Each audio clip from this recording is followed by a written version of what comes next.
Class की math प्रश्नावली 1.5 में तीसरा प्रश्न पूछा गया है। सरल कीजिए 2 गुना 2, यानी कि ये दोस्तों ये दशमलव नहीं है, ये क्या है गुना का निशान, ठीक है। और 2 की घात कितनी है 2/3 और 2 की घात कितनी 1/5। तो कभी भी समान संख्या गुना में हो दोस्तों इस तरीके से आप लिख सकते हैं, ठीक है। पहले इसको सरल में कर लेते हैं, ठीक है। 2 फिर 2 की घात 2/3, फिर ये जो दशमलव है दोस्तों ये दशमलव नहीं है, ठीक है, ये है गुना का निशान, ठीक है। फिर उसके बाद 2 लिखेंगे, फिर 1 कितना हो गया 5। तो कभी भी गुना में समान संख्या हो तो हम इसको एक ही बार लिखेंगे दोस्तों, ठीक है, एक ही बार लिखेंगे 2, यानी कि इन दोनों को गुना करके 4 नहीं लिखा जाएगा। और ये चीज़ ध्यान है दोस्तों, कभी भी समान संख्या गुना में हो तो ऊपर की जो घात होती है दोस्तों वो घात क्या हो जाती है जुड़ जाती है, यानी कि 2 कितना हो गया 3, फिर प्लस फिर 1 कितना हो गया 5, ठीक है। फिर इसको हम आगे सॉल्व करेंगे। आगे सॉल्व करने के लिए क्या करना पड़ेगा दोस्तों, 3 और 5 का एलसीएम लेना पड़ेगा, ठीक है। तो हम यहाँ पे क्या करते हैं 3 और 5 का एलसीएम ले लेते हैं। क्या 2 के टोल में 3 आता है, नहीं आता है। 2 के टोल में 5 आता है, नहीं आता है। तो हम 3 से सॉल्व करेंगे। 3 के टोल में 3 आता है एक बार में, 3 के टोल में 5 नहीं आता है, ठीक है। तो जैसा वैसे लिख देंगे। फिर 5 के टोल में 1 आता है, नहीं आता है। 5 के टोल में 5 आता है एक बार में, ठीक है। फिर 3 गुने 5, तो 3 5 कितना हो गया दोस्तों, ये हो गया 15, ठीक है। तो जो हमारा एलसीएम आया उसको हम इसके नीचे लिखेंगे, ठीक है, बट्टे में करके। किस तरीके से, जैसे 2 लिखेंगे, फिर उसके बाद बट्टे के नीचे कितना लिखेंगे 15। फिर ऊपर क्या करेंगे दोस्तों, ऊपर से 2 उतारेंगे, जैसे 2 हम उतारेंगे वैसे गुना का निशान आपको लिख देना है। 3 के टोल में 15 आता है, 3 के पहाड़ में 15 आता है दोस्तों, कितने बार में आता है 5 बार में, ठीक है। फिर प्लस ऊपर से उतारेंगे 1, फिर गुना का निशान। क्या 5 के पहाड़ में 15 आता है दोस्तों, 5 के पहाड़ में 15 आता है कितने बार में 3 बार में। फिर लिखेंगे 2, फिर बट्टे में कितना रहेगा 15, ठीक है।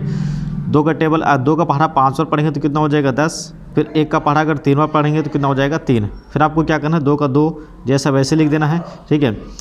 और बट्टे में कितना लिखना है 15। तो 10 और 3 कितना हो गया दोस्तों, ये हो जाएगा 13, ठीक है। तो हमारा जो आंसर है दोस्तों वो कितना आ गया है, ठीक है, वह आंसर आया है 2 की घात 13/15, ठीक है।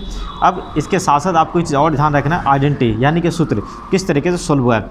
तो कभी भी ध्यान दीजिए दोस्तों, कभी भी, ठीक है, समान संख्या हो गुने में, ठीक है, जैसे a गुने में a, तो ऊपर की जैसे a की घात कोई भी m हो सकती है और a की घात कोई भी n हो सकती है, ठीक है, कोई भी संख्या। तो हमारा जो सोल्व होता है दोस्तों a, यानी कि ये समान संख्या को एक ही बार लिख देते हैं, जो का दो वैसे लिख देते हैं। और ऊपर वाली जो संख्या वो हो जाती है क्या दोस्तों, वो हो जाती है प्लस में, यानी कि m प्लस का n। तो ये भी चीज़ का ध्यान रखिए दोस्तों कि हमें आइडेंटिटी भी पता होनी चाहिए और आइडेंटिटी के हिसाब से ही हमें सोल्व करना है, ताकि हमारा बिल्कुल सटीक आंसर यहाँ पे मिले, ठीक है, सटीक उत्तर हमें मिले। चलिए आगे हम सोल्व करते हैं। आगे क्या दोस्तों, यहाँ पे कितना 1, ठीक है, ऊपर कितना 1 और बटे में कितना है 3 की घात 3। तो इसको क्या करना है, इस घात को क्या करना है, इस ऊपर वाले 7 की घात से क्या करना है, गुना करना है। तो यहाँ पे 3 हो जाएगा और 3 का गुना 7 से करेंगे कितना हो जाएगा 21, ठीक है। तो हमारा आंसर कितना हो गया दोस्तों, ठीक है, ये आपका हो गया 1 और 1 की घात, ठीक है, 1 हो गया और बट्टे में 3 की घात 21 हो जाएगा। आइडेंटिटी की मैं बात करूँ, सूत्र की मैं बात करूँ तो इसमें कौन सा लगा है, ठीक है, जैसे कोई भी संख्या a होती है, ठीक है, ठीक है, a होगी और उसके बाद m, ठीक है, और इसके ऊपर कोई भी घात, अगर ब्रैकेट के ऊपर भी कोई घात रहती है n, तो हमारा आंसर किस तरीके से सोल्व होता है, ठीक है, a और ये दोनों घात क्या हो जाती है, जुड़ जाती है, ठीक है। अब इसके ऊपर 1 भी मान सकते हैं, ठीक है, तो m और n हो जाती है, ठीक है। तो ये भी आइडेंटिटी आपको पता होनी चाहिए, ठीक है, इसलिए मैं साथ के साथ आइडेंटिटी भी यानी कि सूत्र भी लिखते चले जा रहे हैं, ठीक है। चलिए अब हम सॉल्व करते हैं नीचे वाले तीसरा प्रश्न, ठीक है दोस्तों, ठीक है। उम्मीद है कि आपको ये वीडियो पसंद आ रही होगी दोस्तों, ठीक है। चलिए तो अब यहाँ पे देखेंगे कि 11 की घात कितनी दोस्तों 1/2 और 11 की घात कितनी 1/4। तो ये दोनों संख्या क्या दोस्तों समान है। तो जैसे हम गुना में हमने समान संख्याओं को एक ही बार हमने लिखा था, ठीक है, इस तरीके से, ठीक है, वैसे भी हमको क्या करना है 11 को ही लिखना सिर्फ, ठीक है, 11 को लिखना है। और कभी भी भाग में रहता है दोस्तों, ठीक है, तो क्या हो जाता है प्लस माइनस हो जाता है। जैसे ये दोनों गुना में था तो ऊपर हमने घात क्या करी दोस्तों प्लस करी, और इसमें हमें क्या करना है माइनस करना है। जैसे 1/2, फिर माइनस में कितना लिखेंगे दोस्तों 1/4। फिर आपको क्या करना है नीचे का एलसीएम लेना है, ठीक है, 2 और 4 का एलसीएम लेना है। तो 2 और 4 का जब एलसीएम लेंगे तो कितना होगा दोस्तों, ठीक है, 2 के टोल में 2 आता है एक बार में, फिर 2 के टोल में 4 आता है 2 बार में, ठीक है।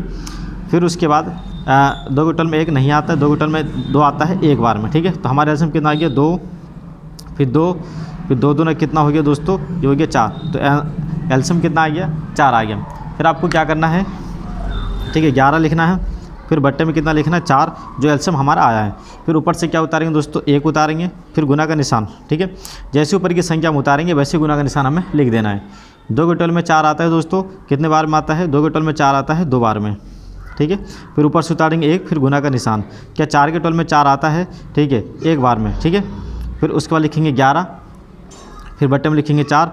तो 1 का टेबल 2 बार पढ़ेंगे, कितना हो गया? 2। फिर 1 का टेबल 1 बार पढ़ेंगे, कितना हो गया? 1, ठीक है। फिर लिखेंगे 11, ठीक है। फिर 2 में से 1 घटाएंगे तो कितना बचेगा? 1, और बट्टे में कितना रहेगा? 4। तो फाइनल जो हमारा आंसर है दोस्तों वो कितना आ गया? 11, ठीक है। 11 की घात कितना हो गया? 1/4। अब रही बात दोस्तों आइडेंटिटी की, तो आइडेंटिटी क्या प्रयोग हुई आप वो भी देख लीजिए, ठीक है। कभी भी कोई भी संख्या बट्टे में रहे, जैसे a हो गया, ठीक है, और कोई भी इसकी a की घात कोई भी m हो गई, और बट्टे में भी वही संख्या है यानी कि a, और इसकी कोई भी घात हो सकती है, वो होगी n। तो इसको कैसे हल किया जाएगा दोस्तों? ठीक है, इस दोनों संख्याओं को समान वही संख्या लिख देंगे, ठीक है, और जो घात होगी दोस्तों वो माइनस हो जाएगी, यानी कि m माइनस, ठीक है, n, ठीक है।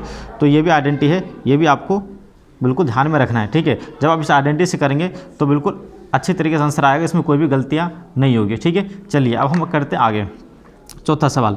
यहाँ पर आप देखेंगे दोस्तों कि ये दोनों क्या है? गुना में है, ठीक है, लेकिन संख्या जो है दोस्तों अलग अलग है। तो जब समान संख्या होती है तो हम एक ही बार लिख देंगे, लेकिन संख्या अलग अलग है तो हम इसको ऐसे लिखेंगे 7, ठीक है, और गुना में कितना लिखेंगे? 8। अब रही बात घात की दोस्तों, तो ऊपर की जो घात है क्या हो जाएगी? ना प्लस होगी ना माइनस होगी, ठीक है, ना जोड़ होगी ना घटा होगी, क्या होगी? क्योंकि दोनों ही घात बराबर हैं तो हम सिर्फ एक ही बार लिखेंगे 1/2, ठीक है।